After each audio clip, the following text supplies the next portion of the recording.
Thanks once again for dropping by the channel. If you like the content, if you're new to the channel, please hit subscribe, share the video if you enjoyed it, if you felt it was useful.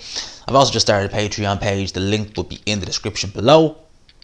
Now let's get into this. So, Bob Arum has given an interview here with TalkSport. He is addressing the situation with Jarrell Miller. I think this came in the wake of the Carlos Takam Jerry Forrest fight that happened, I think, on Thursday evening. I think it was Thursday evening anyway. And, basically he was asked, obviously, about Jarrell Miller, because Jarrell Miller was meant to headline that show. He was meant to fight Jerry Forrest. And as we all know, the man once again tested positive for performance-enhancing drug. And once again, it was not your little supplement. It was, big stuff. Heavy shit, heavy stuff. So, here's what Bob Arum had to say. He's declared that he's going to drop Jarrell Miller from his contract and that he will never put him on a top-ranked show again. He said if a fighter takes PEDs getting ready to participate in a fight, I look at it as attempted murder. He's also gone on in this article further down the line. He says, basically, and I believe that it'll either be a multi-year ban or life. He's talking about Jarrell Miller in terms of what he thinks the ban is going to be. So he says a multi-year ban or life. If he isn't banned for life, then I believe it'll be a multi-year suspension. And if you're asking me if I'd continue my contract with him, the answer is not in your life. Jarrell Miller will never fight on a top-ranked card again. I just want to see here if there's not really anything else there to be said. So that's what Bob Arum has to say on this situation. He's saying that they will never work with Jarrell Miller again, and that if you use a performance-enhancing drug, you should be charged with attempted murder. Well, Bob Arum should have known. Maybe he did know. Maybe he did, know or think something like this would happen. But Bob Arum, why would you sign this guy, given his history? I'm just asking that question from my point of view, because this is a man who's tested positive for performance-enhancing drugs in a different sport. I think it was kickboxing.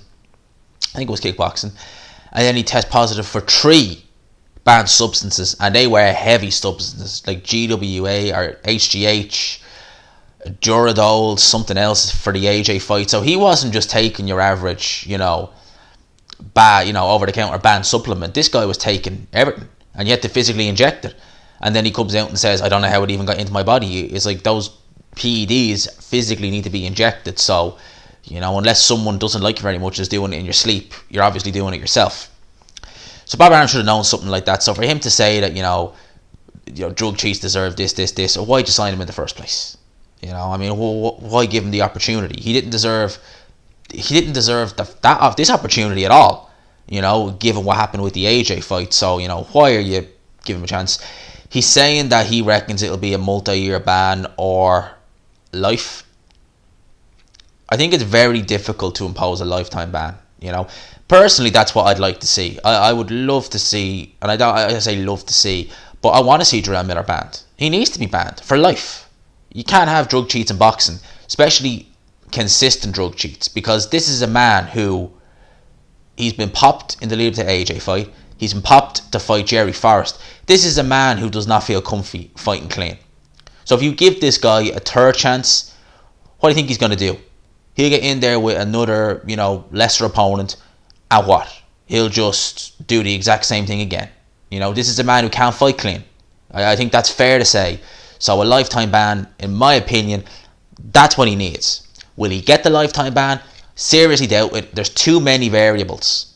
There's too many variables going on to give him a lifetime ban.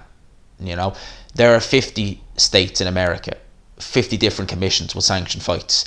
I'm sure you'd find one that would license him. In terms of a multi-year ban, do I think that'll happen? Definitely. I reckon about 2 years, maybe 3. And then it'd be interesting to see what happens after that. But with Jarrell Miller's career, even if, for argument's sake, he gets a 1-year ban or a 2-year ban, his career may as well be over anyway. Because who's going to want to work with him? Who's going to want to fight him? No one. There's no promoter going to want to work with him because it's too much of a risk. Yeah, you can make a bit of money off him because he's loud, but you don't know if you get a show, if you build the show up, and then a week before the fight, oh yeah, he's just been popped dirty. That's the issue you get with Jarrell Miller. And in terms of fighters, we can definitely say now that Jarrell Miller cannot fight clean. Alright, that's fair to say.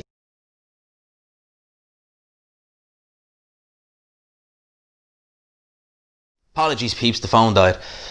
Where I was saying with Jarrell Miller in terms of him moving forward with promoters and fighters, it's going to be extremely difficult it's going to be nigh on impossible for a promoter to work with Jarrell Miller moving forward. In terms of him getting fights, it's going to be impossible to get fights with really any fighters, even probably journeymen. Maybe you'd find the odd journeyman who take a lie down for a couple of $100,000, but he's probably not going to generate any money like that. No one's going to want to fight Jarrell Miller because you have a man who's tested positive across 2 different sports 3 times for serious performance enhancing drugs. This is a man who can't fight clean. He can't fight clean. So you're a fighter, you're going to be like, well, why am I going to fight this guy if he can't fight clean? So Jarrell Miller, as far as I'm concerned, right, and this is what I think should happen, he needs to be just banned for life. The sport of boxing, we don't need him. Alright, we don't need a scumbag, an absolute scumbag like Jarrell Miller, who thinks it's okay to go in there every fight juiced up to the eyeball and then to just lie through his teeth and say he doesn't know how it happened and accuse other fighters of the same thing. Accuse Anthony Joshua of taking performance enhancing drugs. As far as I'm concerned, Jarrell Miller, ban this man. Ban him for life. Get rid of him. Boxing owes him nothing. We don't want to see him in boxing. You know, I've not missed him the last 2 years he's been out of the ring. I don't care if I ever see him fight again. Just get rid of the guy. You know, he's worthless. That's just the way I was looking at it. Realistically, a ban for life is probably not a viable option because it's probably too hard to enforce. You know, but definitely a multi-year ban. 100% definitely a multi-year ban. And you know, those are my thoughts on this. Bob Arum letting Jarrell Miller go from his top rank contract, saying he won't work with him again. I'm sure other promoters will follow suit. I can't see anyone giving this man another chance. So those are my thoughts anyway. Let me know yours down below. What do you think the ban for Jarrell Miller should be? Let me know your thoughts down below. I hope you enjoyed this video. If you did, please leave a like, subscribe of course if you are new. And as always, I will talk to people. Thank you for dropping by the channel. Thanks. Hope you enjoyed the video that you just saw. Remember, please like and share. It really helps me out. I do have Patreon as well. You can go over there. There's some podcasts up now. Go and have a listen if you like it. All well and good. Thanks a mil for all the support, people. I will talk to you.